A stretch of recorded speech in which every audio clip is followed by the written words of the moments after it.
Eu sou o Fernando Passi, sou sócio-diretor aqui da Bangbu, uma agência focada em estratégias de marketing e vendas B2B para indústrias e distribuidoras, né, Gui? Exatamente, Fernando. Eu sou o Guilherme, sou closer, responsável pela área comercial e novos negócios. E hoje a gente vai bater um papo aqui principalmente sobre marketing, indústria, como é que funciona essa união aí, qual que é o cenário comercial hoje. Principalmente a gente vai bater em alguns pontos sobre o cenário atual do marketing, né, a nível nacional, como é que isso se comunica com a indústria, qual o posicionamento que a indústria deve ter, um posicionamento mais site, mais catálogo, algo mais realmente de se mostrar mais passivo ou realmente algo mais ativo, vendendo, arquitetando funil, né?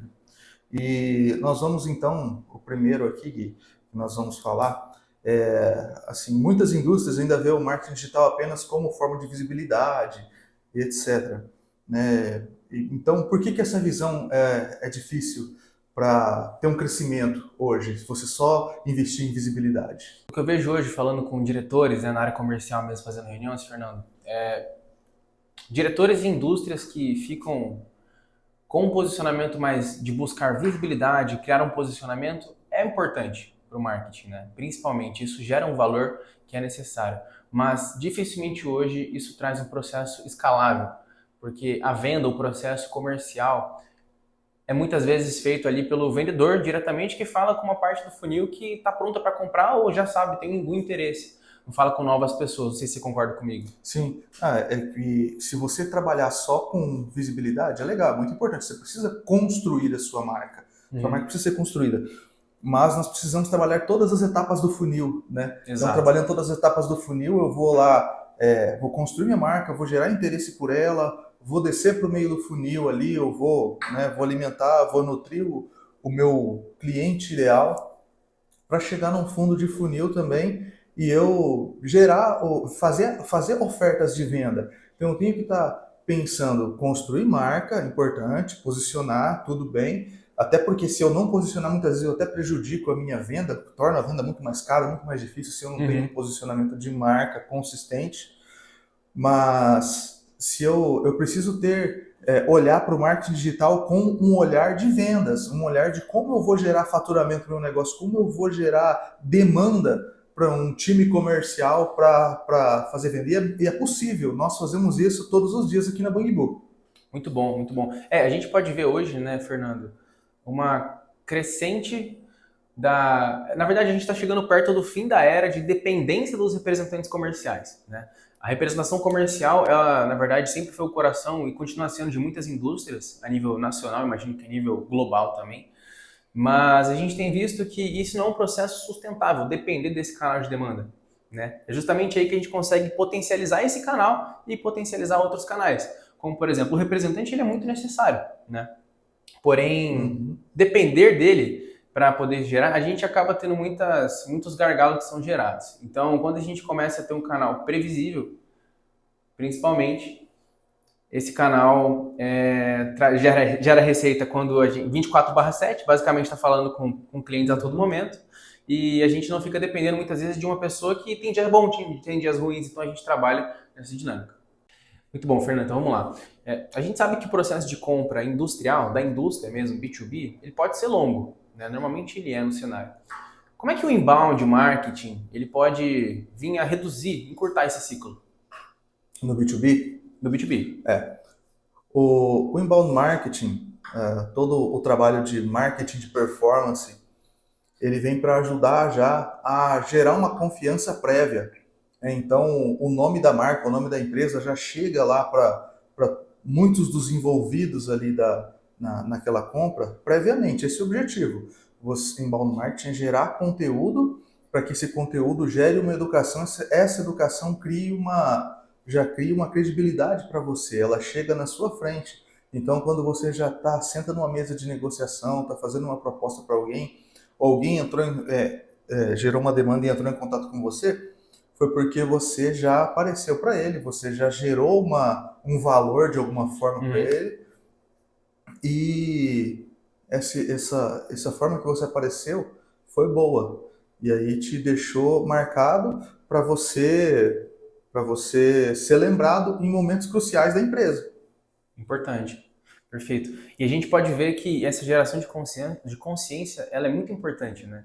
No processo da venda ali, de si só, a pessoa já chegar com uma consciência de que o problema dela é resolvido por aquilo, facilita muito a vida do vendedor Uhum. ainda e consegue trazer um lead mais qualificado, queira ou não. As nossas Com soluções ou certeza. estratégias de inbound marketing trazem leads mais qualificados?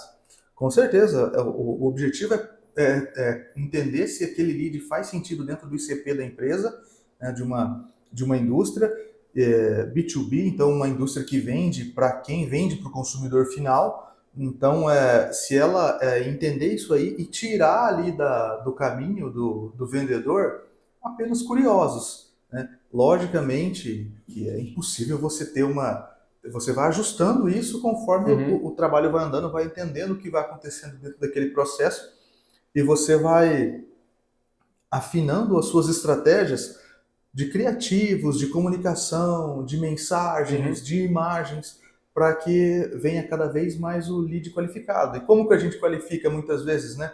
Geralmente a pessoa preenche um formulário, Ah, sim. né, em alguma landing page ou diretamente num anúncio ali que ele está navegando, aparece, né, hoje o Meta Ads já permite Uhum. você ter um formulário direto ali. Nativo ali. Isso, ali eu faço algumas perguntas estratégicas, né, que faz sentido dentro do meu ICP para eu gerar uma venda, para mim envolver um vendedor e gastar tempo com um lead que faça sentido de verdade, Ah, né? É isso, para isso que o inbound marketing serve. perfeito. Até para o pessoal que está assistindo, para a gente trazer, eu acho que seria legal a gente, às vezes, sair um pouco dos termos técnicos de marketing e algo mais para a Sim. prática. Assim, por exemplo, indústria de alimentos, eu imagino que venderia para um supermercado, uma conveniência, lojistas. Você consegue citar um exemplo? A indústria de alimentos ela vai vender para conveniência, um mercado, pequenos Food mercados, service entra também. food service, tudo que tem o negócio B2B ali, principalmente, e que tem uma venda no varejo, Uhum, vai fazer sentido, né? uhum. Então a indústria ela olha para esse perfil, como ajudar ele e servir ele, né? Muito bom, muito bom. Fora que assim, a gente ajuda a indústria a conseguir vender para quem vai vender para o consumidor final, mas também a captação de expandir mais a cadeia dela logística a nível nacional, por exemplo. Captar novos distribuidores seria um caminho. Com certeza. Distribuidoras que. A distribuidora é uma ponte entre a indústria e o público final ali, Sim, né? Então, até por isso, a gente, durante o nosso processo comercial, que a gente identificou que a exatamente. dor da indústria e do distribuidor é muito parecida, a dor de venda deles, né? Uhum. Então, aí a gente entendeu que as estratégias precisam ser muito parecidas, assim, de marketing para conectar interessados a eles. Então, a indústria é intrínseca, o distribuidor é intrinsecamente ligado à indústria ali, né? Ele pega da Sim, indústria, de quem produz, fabrica e revende para quem é o público, né? perfeito. E dá para perceber que no nosso projeto, como que a gente faz, a gente consegue ajudar tanto a de indústria a captar o cliente final, quanto captar distribuidores, quanto também o distribuidor captar o cliente dele que ele vai querer fazer a revenda, né? Então ali o cliente vai fazer a Uhum. revenda dos produtos dele. Então é um projeto que encaixa muito, né? Conversa muito bem a parte B2B dos dois com o público que a Isso. gente ajuda a alcançar. Você falou de indústria de alimento, né? Existem vários segmentos de indústria de alimento. Por exemplo, tem quem vende para supermercado, mas tem quem vende para padarias, Ah, né? sim. Que é Uhum. um outro tipo de mercado também diferente, né? Então tem várias segmentações ali e a forma de vender, o jeito que você trabalha o mercado é muito parecido para gerar demanda, né? Uhum. O ciclo de venda. E acho que é interessante, voltando na pauta do ciclo longo, como ele é encurtado pelo inbound, que é importante salientar que a gente conversa com muito diretor comercial, Uhum. né? Constantemente, gerente comercial, diretor de marketing. E muitos trazem uma dor, uma dificuldade de, na verdade, ter um processo às vezes, de comercial feito com representantes ali, já tem uma estrutura comercial montada, só que ela é a única veia de aquisição de clientes da empresa, né? E isso torna, querendo ou não, um processo mais longo. Só que essas veias da gente conseguir tornar a autoridade, aumentar a autoridade, conversa muito bem com o processo comercial que já existe com representantes, né? Não é Uhum. como se substituísse. Não, jamais substitui o representante. O representante é importantíssimo na cadeia da indústria, na cadeia do distribuidor, o vendedor em si, né? O que nós vamos fazer com o marketing é potencializar. Às vezes ele chega lá, a venda é até mais fácil, ele já tem É. confiança, né? E disso que a gente fala, uma indústria ela não consegue conversar com todos os seus clientes. Muitas vezes o representante ele tem uma rota para ser feita, ele não vai alcançar todo mundo, todos o tempo todo, É. né? Então, com o marketing a gente faz ajuda a reforçar esse relacionamento. A hora que o representante chega lá, ele vende até mais fácil, porque às vezes vende outros produtos do portfólio, do mix, que às vezes na correria ele não consegue, mas se o lojista lá já conheceu isso e já tem um interesse, a hora que ele chega lá, às vezes o lojista já está até pedindo aquilo lá para ele sem ele nem oferecer, Uhum. né? E isso ajuda demais. Sim, às vezes a gente já viu até casos, né, de clientes nossos onde o representante chega num lugar, o lojista já está indicando, já, poxa, vi lá que vocês vendem esse produto, acabei com vocês vendem isso e o representante consegue abrir um mix, né, expandir a cartela ali de produtos com um potencial cliente. Então é uma forma de alavancar a venda do representante, do vendedor e muitas vezes não depender de muitas vezes ter que ativar às vezes uma base inativa. Né? Acho que a gente já viu alguns clientes nossos passarem por isso. É muito difícil. Clientes que possuem 500, 1.000, 2.000, 5.000 clientes nativos de uma indústria, por exemplo, de 45 anos de mercado, 50, ou às vezes até Até menos. mais, às vezes o cara tem lá 40 mil clientes inativos, 20 e poucos mil clientes inativos, uma indústria com tantos anos assim, né? Tá vendendo para uma base ali e é uma base também que ele poderia reativar para trazer dinheiro para a mesa, né? Exato. É muito mais fácil um cliente que já comprou de você comprar de novo do que você abrir um novo cliente o tempo todo, né? Uhum, com certeza, né? Para quem a gente já conhece, quem já conhece a empresa, é muito mais fácil a gente vender. Isso. Muitos gestores de indústrias, eles acreditam que anunciar online é muito coisa de varejo, né? Então, como os anúncios online, o tráfego pago em si, ele pode ser estruturado para encontrar um decisor de uma distribuidora, ou um engenheiro de uma fábrica, ou um lojista, né? Uhum. Como que a gente faz isso através de que estratégias? Onde que a gente vai, né? Boa pergunta, Fernando. Depende muito de qual canal que ele vai estar, né? Então, assim, a gente sabe que hoje, na maioria dos casos, as pessoas têm Facebook e Instagram, então alcançar através do Meta é algo que a gente tem um poder muito forte de distribuição de conteúdo e poder alcançar aquele cliente através de segmentações, né, de público. Então, um canal do tráfego pago do Meta, ele é muito interessante para poder chegar numa grande variedade de pessoas. Quando a gente quer falar diretamente com o dono de uma indústria, dono de uma distribuidora, ou às vezes o responsável pelo compras, o responsável pela área comercial, né? A gente pode até encontrar canais cada vez mais assertivos, que tem um CAC um pouco mais alto, mas tem uma assertividade maior. Como, por exemplo, CAC seria custo de aquisição de de cliente. aquisição de Exatamente. cliente. Isso. E aí o que acontece? A gente fazer por exemplo, o canal seria o LinkedIn. Né? A gente já consegue filtrar pelo cargo ali. Então é um caminho que a gente pode trilhar para chegar diretamente no cliente. Fora, por exemplo, o Google Ads. Né? A gente tem muitos profissionais de compras aí a nível Brasil que pesquisam um potencial fornecedor no Google e se o seu concorrente, por exemplo, concorrente de uma indústria, aparece primeiro do que você acaba perdendo mercado, né, no Google. Então, patrocinado do Google, realmente tem uma segmentação de público ali. Então, acho que esse é um caminho que o tráfego pago ele abre muitas portas para a gente conseguir aparecer no momento certo. Até para a pessoa que tem pouco conhecimento, tem pouca consciência do produto, que muitas vezes ela não vai estar pesquisando, é ali muitas vezes que o Meta faz muito boa parte do trabalho, até para a pessoa que está pronta para o momento da compra, né? Que ela está pesquisando ali no Google, a gente faz a indústria, por exemplo, do nosso cliente, aparecer em primeiro nas pesquisas e, obviamente, antes dos concorrentes, sendo o primeiro que eles vão chamar. Legal. Eu também vejo o tráfego pago como uma estratégia de muita inteligência e muita inteligência tática e minuciosa, porque eu tenho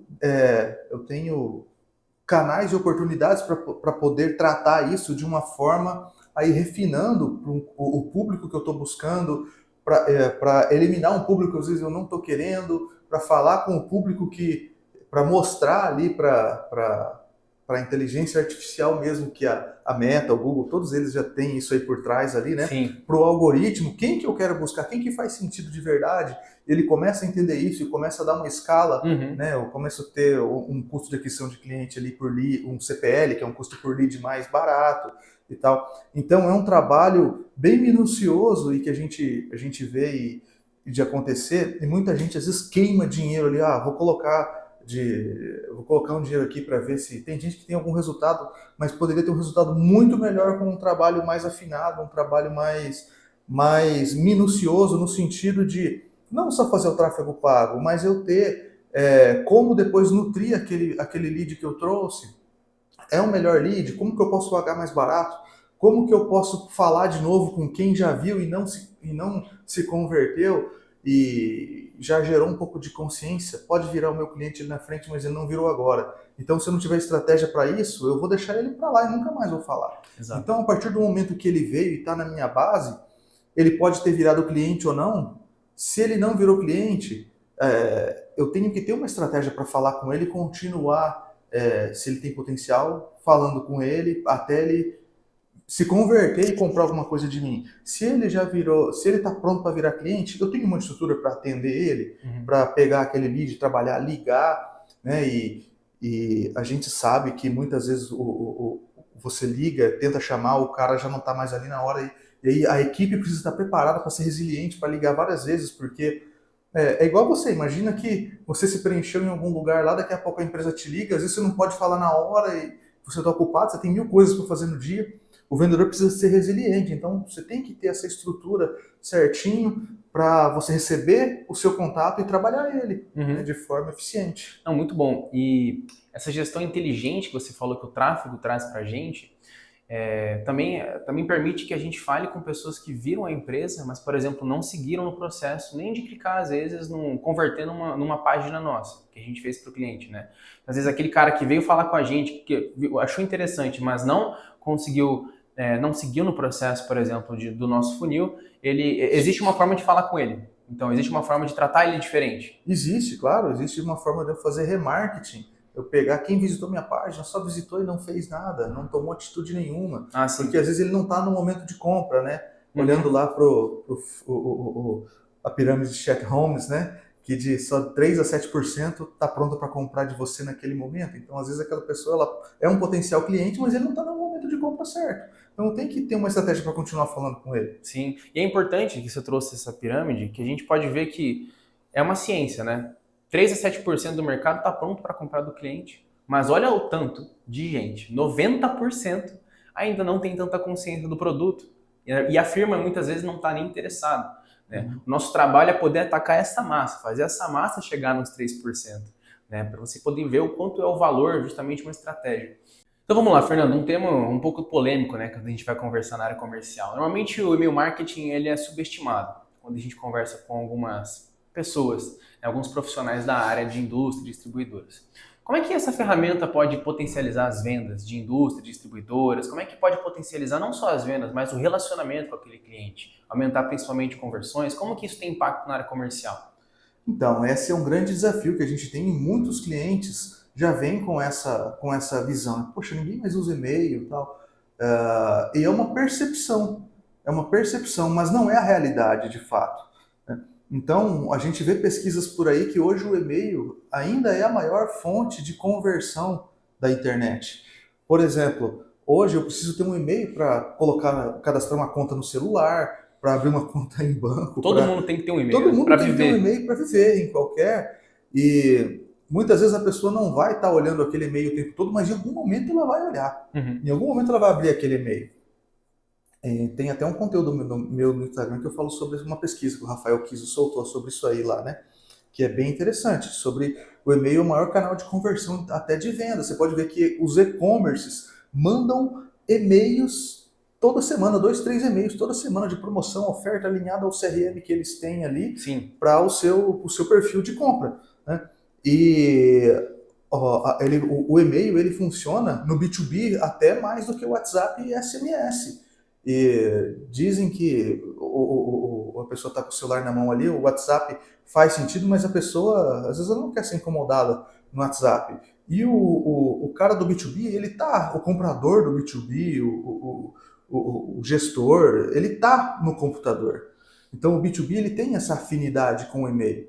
Né? E lembra de um cliente que a gente teve aqui, que para agricultores, um departamento de uma cooperativa, né, que tinha dificuldade de acreditar que o e-mail ia funcionar para eles, Exatamente. porque o público eram agricultores. e nós começamos a mostrar, a fazer o trabalho, e os apicultores se engajaram abrindo e-mails. Hoje é uma estratégia muito assertiva, a gente engaja o público da cooperativa no aplicativo deles só através de e-mail, praticamente. Exato. E é uma onda de tecnologia que as pessoas, na verdade, todo mundo hoje tem que surfar para conseguir viver na sociedade, né? E o e-mail, ele surfa muito bem nessa onda, junto. Então, as indústrias que têm se adaptado com esse cenário têm tido canais recorrentes de aquisição de venda, realmente, né? A gente tem um cliente nosso, que é uma indústria que está há mais de 15 anos com a gente, que hoje fatura R$ 600 mil mês, garantidos, por certeza, através de canais digitais que nós fizemos. E não só através de tráfego pago, né, o que muitas vezes acontece, mas também canais de aquisição através de e-mail marketing, relacionamento, que a gente já criou esse fluxo de relacionamento, de nutrição.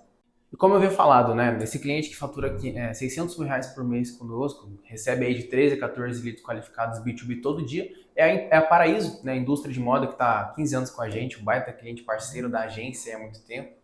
E é um relacionamento que a gente construiu com muita empatia, muita proximidade, né? E hoje eles estão aí faturando e a tendência é crescer mais. Tem dois pontos que eu queria te trazer, Fernando, que eu achei bem interessante. Hoje eu estava vendo um vídeo, inclusive, do Rafael Kido, você mencionou anteriormente, né? E ele mencionou algo muito interessante sobre e-mail, né? Hoje a gente vê que existe um bombardeio de conteúdo de todo lado, né? As pessoas cada vez estão disputando mais um segundo de visualização de alguém, né? Um bombardeio de vídeos pequenos, de poucos segundos, e querendo realmente catar aquele segundo de visualização. Nesse vídeo que eu estava assistindo, nesse documento, o Rafael ele trouxe que cada vez mais empresas têm estruturado canais de newsletter, canais de comunicação diretamente com o cliente, de forma que eles consigam se relacionar com o canal que é deles. Então, não mais no canal aberto, como Instagram, Facebook, LinkedIn, o canal é aberto, né? Mas quando o canal é aberto, você está disputando a visualização com todos os seus concorrentes, com aquela pessoa. Mas quando a gente consegue fazer aquela pessoa entrar numa newsletter ou se cadastrar numa landing page, preencher um formulário com e-mail, a gente tem aquele e-mail, a gente tem aquele dado, a gente tem aquela pessoa no nosso canal. A gente pode fazer o que quiser, né? Pode falar de promoção, pode falar de uma linha nova de produto, pode muitas vezes falar que a própria indústria vai estar em um evento. Então a gente tem um canal de comunicação onde a empresa domina, onde a empresa pode fazer o que quiser, falar o que quiser e ela tem a garantia de que vai chegar na caixa de e-mail do cliente, né? Então esse é o primeiro ponto que eu trouxe. E o segundo ponto é que algumas pesquisas demonstram, eu posso até deixar o link em algum local, tem uma agência... Deixa no comentário, deixa no comentário? Na descrição do vídeo aqui. Pode deixar o link na descrição. É uma pesquisa de uma agência que ela trouxe, que é uma agência internacional, que aproximadamente 59% dos profissionais de marketing acabam trazendo para a mesa que o e-mail marketing ele é 2 vezes mais eficiente do que publicidade quando o objetivo é geração de leads, diretamente. Então, não quando a gente fala de posicionamento de marca ou outras coisas. Quando a gente fala de gerar lead, criação de funil, o e-mail acaba sendo 2 vezes mais eficiente do que necessariamente a publicidade. Isso já é a maioria do mercado dos profissionais tem trazido isso. Para você ver a eficiência, né, que é um canal, ele é rotativo, ele é bom, a gente consegue trabalhar diversos gatilhos, ele é mais direto, né, na caixa pessoal da pessoa. Muitas vezes a pessoa que a gente quer conversar abre o e-mail ali pela manhã, imagino que você faça isso também, né? Primeira coisa, chegou na empresa, vou abrir o e-mail, né? Então a gente está presente na caixa pessoal da...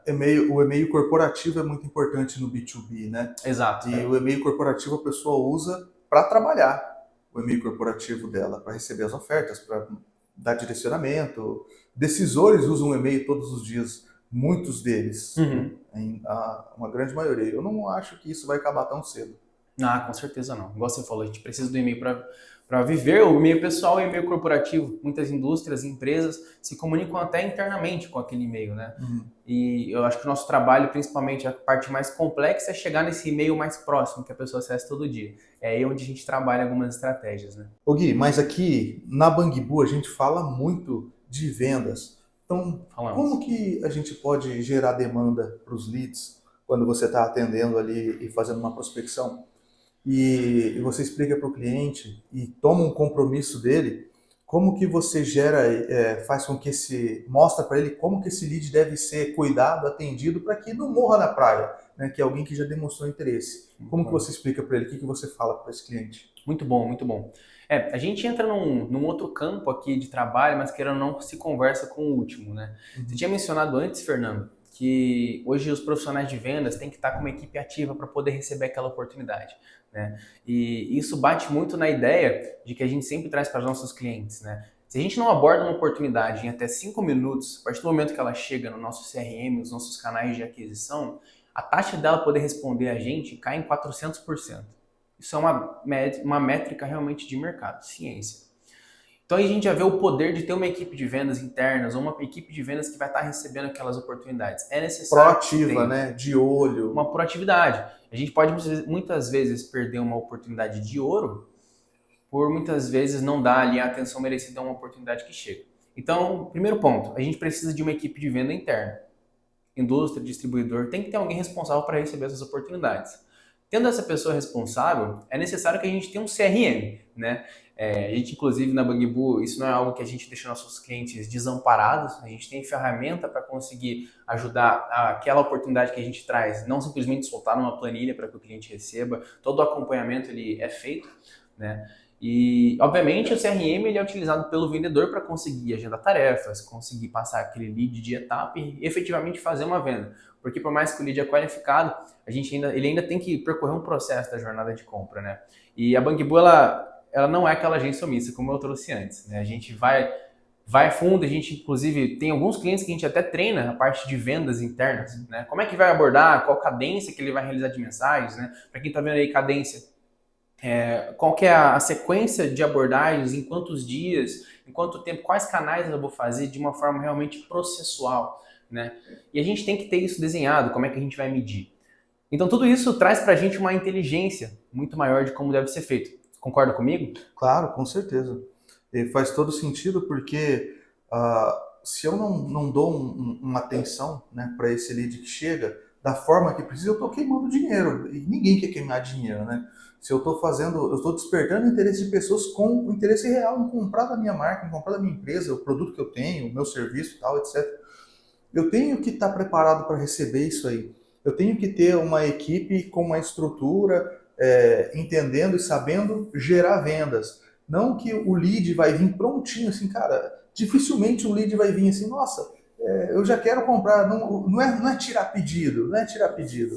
É alguém que vai pegar alguém que está com interesse, vai trabalhar aquele interesse e vai transformar aquilo lá numa venda em receita e faturamento para a empresa. Muito bom. Muito bom. E uma última coisa para acrescentar, a gente vê cada vez mais no mercado surgindo aquele setor growth, né? Onde o marketing conversa muito com o vendas. E é justamente o que você falou, o vendedor, cada vez menos ele vai ser um tirador de pedido, e a gente traz justamente a metodologia de marketing, avisando e trazendo que é importante que o profissional de venda seja um profissional que vai ter que contornar a objeção. Nem todas as objeções são quebradas ali no processo, por mais que muitas são na landing page, porque a gente pode vir com uma objeção de logística, de tempo, de dinheiro, que ela tem que ser resolvida no processo da venda. Então, cada vez mais a gente vê esse setor growth, marketing, venda se conversando. E indústrias distribuidoras que têm esses setores que, quando conversam entre si, tem um SLA que o pessoal chama, né, um acordo de serviço entre eles, com certeza sai na frente dos concorrentes. E gera receita, né? Hoje, tanto o marketing quanto o venda, antigamente olhava quem que é responsável por gerar receita numa empresa. Olhava o departamento comercial, vendas. Não, hoje o marketing ele está entrando muito nessa seara, não só da construção de marca, mas já entrou muito precisa entrar muito na seara de gerar receita para a empresa junto com as vendas. Muitas vezes hoje a gente aborda e a gente vê que muitos gestores comerciais já são responsáveis até também pelo marketing. Exatamente, exatamente. Vamos lá, Fernanda. E encaminhando já para o final, a gente quando conversa com muitos C-levels, diretores, a gente sabe que likes não importam realmente para quem está realmente olhando para faturamento, lucratividade no fim do mês, como é que vai estar o final da linha da DRE, né? O que realmente importa para essas pessoas, para os diretores, para as indústrias, para os C-levels? Que métricas eles têm que olhar para garantir que realmente o marketing está gerando faturamento? Como é que ele pode ter essa certeza? O que gera lucratividade nesse nosso cenário? uma empresa, quando ela começa a investir em marketing para gerar vendas, ela geralmente investe, às vezes, numa agência, ela investe em mídia, né, em mídia paga, ou mídia online, ou alguma outra ação de marketing. E aí, logicamente, aquilo ali tem o objetivo de, dentro do cronograma, dentro da sua estratégia, trazer receita. Então, cada venda que eu faço, dentro daquela estratégia de marketing, ela teve um custo. Então, o custo de aquisição de cliente, o CAC, eu preciso olhar quanto eu Sim. investi para poder trazer aquele cliente. Um cliente que investiu, que comprou comigo um determinado tipo de produto lá, né? E quantas vezes depois esse cliente volta a comprar de novo ao longo do tempo? Lifetime value. Quantas vezes ele compra de mim de Sim. novo ao longo do tempo? Quantas eu consigo gerar recompra para ele? Mas antes do lifetime value, o que a gente encontra na maioria das empresas é a dificuldade de aquisição de cliente mesmo, de geração de demanda. Então, muitas vezes a empresa já é muito boa com o produto dela, ela até sabe vender, mas ela tem dificuldade de gerar pessoas interessadas, gerar volume de pessoas Uhum. interessadas ali. E é isso que a gente faz. Gerar esse volume de pessoas interessadas, até eu ter o custo de aquisição de cliente, eu passei por várias etapas antes, onde eu tenho um custo por 1.000, onde quanto que eu vou pagar para falar com 1.000 pessoas, quanto que eu Sim. vou, um CPC, que é um custo por clique, quanto eu paguei por cada clique que as pessoas fizeram, porque nem todo clique vira um lead, vira uma demanda. Aí depois tem o custo por lead, porque de todo o custo por 1.000, custo por clique, até a pessoa virar um lead, tem um custo, eu paguei para esse funil aí. Né? E aí o lead é qualificado, poxa, é qualificado, aí até eu ir trabalhar ele virar cliente, é mais uma etapa do funil. Uhum. Então tem todos esses custos para formar o custo de aquisição do cliente, aqui no caso de uma ação de marketing, estou falando de marketing digital. Então a gente traz isso aí tudo na ponta dos dedos, e vai trabalhando isso aí. E dentro disso, a gente está falando aqui da atração inicial. Aí depois, o que eu já tenho na minha base, eu trabalho com régua de relacionamento, via CRM, etc., para daí crescer o lifetime value dele, né? Querendo ou não, isso é um ponto importante que você trouxe, porque muitos gestores que não têm essa visão de quanto que ele paga para ter um cliente, traz uma cegueira, não? Sim. Principalmente para gestão, como é que ele sabe, quanto que ele precisa pagar para ter um cliente com ele, como é que ele vai ter essa gestão? E tem um termo que você falou muito interessante, Fernando, que eu acho que se relaciona muito com o nosso tema, que é o tema do LTV, né? Lifetime Value. Quanto que esse cliente traz para a gente ao longo da vida dele com a gente, né? Uhum. Como é que o aumento desse LTV com o cliente, você acredita que pode impactar no faturamento de uma indústria, na escalabilidade dela? E como é que a nossa estratégia de inbound marketing pode efetivar, principalmente nesse indicador, LTV? Então, se eu for olhar para o funil, depois que eu fiz uma primeira venda para esse cliente, eu ainda tenho que ter possibilidade de agregar ainda mais Uhum, os meus produtos com ele. Se eu não consigo vender mais do mesmo produto, eu tenho que ter possibilidade de criar um outro tipo de produto ligado ao meu e tal, que vai fazendo eu ter um crescimento de receita com aquele cliente. sim. E no inbound aqui, a gente vai criando essas regras de relacionamento, conduzindo ele, gerando interesses, gerando principalmente relacionamento. O relacionamento, acredito eu, que é o pilar mais forte que gera vendas.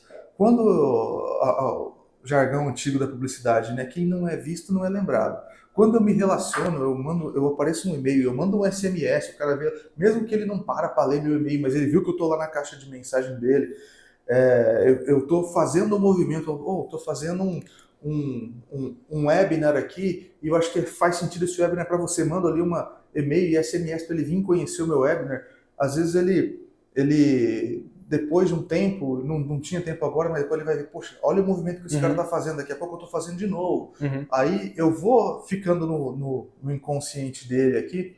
Tem um exemplo muito forte que a gente tem no Brasil, é o G4 Educação, né, cara? Os caras mandam e-mails, A rodo, né? uma Sempre régua tem de um. relacionamento gigantesca. Se você abrir o e-mail deles, daqui a pouco tem um outro ali, porque eles já viram na automação que você abriu aquele e-mail e tal. Se você não fez a ação que eles esperavam que você fizesse, eles já estão te falando, né, tem uma régua bem complexa ali. disso. Exato. E é dessa forma que você vai crescendo e fazendo com que um cliente que você já tem na sua carteira já vai gerando interesse para novos produtos e trazendo mais faturamento para você. Exato. E você fideliza o cliente, né? Além de aumentar o faturamento com ele, novas linhas que você quer positivar, você pode expandir o mix com aquele cliente, você pode fazer muitas vezes ele ser seu cliente e não só do representante, impedindo que muitas vezes um representante que se desliga da sua empresa saia com aquele cliente, né? Então a carteira é sua. Perfeito. Então isso a gente vê muito acontecendo com diretores, né? Que a gente conversa, poxa, meu time comercial perdi 4 representantes foram para minha concorrente e eu perdi basicamente uma grande parcela da minha cartela de clientes porque foram com eles, né? Eram clientes deles, não meus. E quanto de faturamento isso representava para ele, né? Então a gente vê que o LTV ele é muito influenciado por estratégias como a nossa. Então, Fernando, bom, depois desse bate-papo, né, que a gente falou bastante coisa, qual que é o primeiro passo para uma indústria ou para uma distribuidora que quer ter essa transformação que a gente está falando, por exemplo, já amanhã? Cara, assim, já amanhã, assim, do nada, assim, não acontece rápido, não é da noite pro dia, né? Mas precisa ter Nós chegamos em muitos clientes que você concorda que não tem nada ainda, né? Ele às vezes Exato. ele é muito forte de vendas ali, o cara vai no peito, na raça fazendo vendas, mas, cara, o marketing está totalmente desassistido ainda. Primeiro, você precisa entender o cenário, conhecer o público dele de fato, estruturar os funis, as réguas, entender o que ele pode investir de fato, né, Quais canais ele já tem, né? Quais canais ele já tem, o que ele já fez, qual que é o tamanho da base de clientes dele, para a gente poder, quem sabe já primeiro a gente já não começa trabalhando essa base, gerando uma régua de comunicação com essa base. Né? E aí a gente vai montar um planejamento e colocar esse planejamento para funcionar. Então, é entender o cenário, fazer um diagnóstico mesmo, né? Então, igual a gente chama, primeira vez que a gente vai conversar com o cliente, que ele chega da gente, é fazer um diagnóstico. Do cenário dele. E a gente apresenta esse diagnóstico já com a solução, o remédio que ele precisa para resolver aquela situação dele. Sim, é uma análise bem interessante que a gente traz, né? Muitos clientes já entendem através desse diagnóstico aonde está o problema na área de comunicação, né? De marketing ali. Sempre é o primeiro uau quando a gente está ali, né? Quando a gente fala com clientes. E dali é realmente trazer crescimento. Muitas parcerias que a gente começa estão aí há muito tempo com a gente, né? Como eu falei, nosso cliente mais antigo está há 15 anos. A gente tem clientes aí de 5 anos com a gente, né, até mais, e a gente gosta de realmente ter esse relacionamento próximo. Então, assim, a gente sabe o quanto é penoso, o quanto é difícil ter que ficar trocando de agência, principalmente hoje em dia. Quantos clientes a gente já não atende que vieram frustrados, né, de ter um parceiro de marketing que não respeitava o negócio deles. Então, a gente realmente traz muito valor para quem está com a gente. Então, quem está vendo esse vídeo, quem está assistindo esse pequeno corte ou vídeo realmente no YouTube, o primeiro passo, vou deixar até você falar o que ele tem que fazer. O primeiro passo? O primeiro passo é chamar a Bangbu, né, Guilherme? Exatamente. O primeiro passo é chamar a Bangbu, pedir um diagnóstico gratuito ali, ele vai falar primeiro com o Guilherme vai olhar todas as possibilidades, vai trazer aqui, se tiver os desafios internamente para o time, vai trocar uma ideia muitas vezes comigo, com alguma outra pessoa técnica do time, para levar a solução para o cliente, caso for necessário. Então, isso aí. Esse é o primeiro passo, chamar a Bangbu. Chama a Bangbu, conversa com a gente, provavelmente eu que vou te atender nesse momento, vai ser um prazer a gente trocar esse bate-papo, quero conhecer mais a sua indústria, a gente está realmente querendo entender um pouco mais e apresentar um pouco mais do que a gente já sabe no mercado para escalar a sua indústria, a sua distribuidora, fazer você dobrar, triplicar de faturamento e aproveitar, surfar nessa onda da tecnologia aí. Legal, gente. Então esse é um projeto de bate-papo para apresentar e mostrar um pouco, compartilhar o nosso conhecimento, o que nós fazemos aqui na Bangbu no dia a dia, né, e como nós estamos escalando vendas no B2B através de estratégias de marketing, principalmente marketing digital e vendas.